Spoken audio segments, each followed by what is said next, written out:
Chennai super Kings মুস্তাফিজুরকে না নিয়ে তারা খুবই হতাশার মধ্যে ভুগতেছে।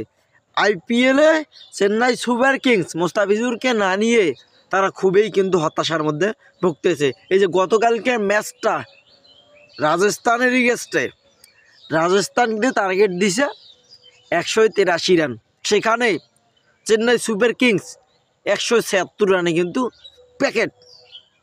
ফুল প্যাকেট তারা 6 রানে কিন্তু হারিয়ে গেছে।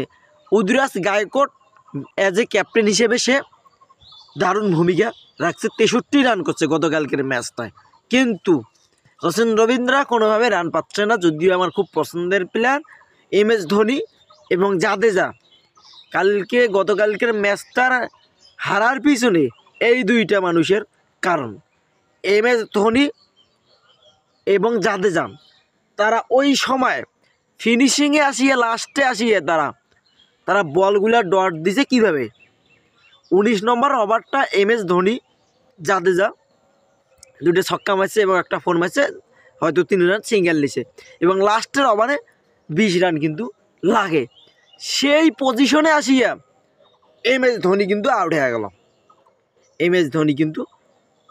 গেল। এটা কিন্তু হতাশার বিষয়। আমি তখনই করছি 1 ওভারে 20 লাগে, প্রথম বল দিছে হোয়াট, পরের বলে MS ধোনি কিন্তু ক্যাচ তুলে দিছে, ছক্কার গ্যালারির কাছেই কিন্তু ক্যাচ উঠে দিছে। এখন কথাটা হচ্ছে কি, তারা 4টে ম্যাচের মধ্যে 3টে ম্যাচে হারছে, 4টে ম্যাচ খেলাইছে, একটা ম্যাচ জিতছে এবং 3টে ম্যাচ কিন্তু হারছে। মানে কেন এরে চেন্নাই, মানে তোরা ম্যাচ কবে জিতবি রে ভাই? তোরা তো ফুল প্যাকেট রাস্তায় বাজারে ডেনে হয়ে গেছিস। MS ধোনি আমার খুব পছন্দের প্লেয়ার, পার্সোনালি আমি তার খেলা দেখি বড় হয়েছি, তাকে আমার অনেক ভালো লাগে, সে কারণেই তাকে আমি সাপোর্ট করি, চেন্নাই সুপার কিংসকে। এবং বাংলাদেশে আজকে ঈদের দিন, সবাইকে ঈদ মোবারক। চেন্নাই সুপার কিংস যে ধরনের খেলতেছে তারা আগেই বের হয়ে যাবে, IPL থেকে তারা আগেই বের হয়ে যাবে।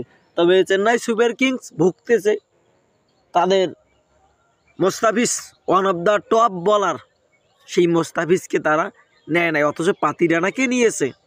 মুস্তাফিজ যে ধরনের ম্যাচে ইনফেক্টটুকু রাখে, ওই ইনফেক্ট কিন্তু কেউ রাখতে পারতেছে না ম্যাচে। ওই যে মুস্তাফিজুর গত IPL-এ চেন্নাই সুপার কিংসকে টানা 2টা ম্যাচ সে নিজেই জিতেছে, বোলিং করিয়ে কিন্তু ম্যাচটা জিতেছে।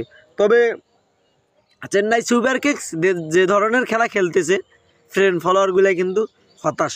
আমরা চাই তারা ম্যাচ জিতুক এবং দ্রুত কামব্যাক করুক। MS ধোনি ভাইয়া, এভাবেই খেললে হবে না ভাই, ক্রিকেটটা আরেকটু আপনি অনেক অভিজ্ঞ প্লেয়ার সেটা আমি জানি, তবে আপনি ক্রিকেটটা আরেকটু দেখেন। উদরাজ গায়কোয়াড় ভাইয়া, আপনিও একটু দেখেন। আর ডুবের কি হয়েছে আমি কিছুই বুঝি না, রান পাচ্ছে না ভাইয়া, রান নিতে হবে।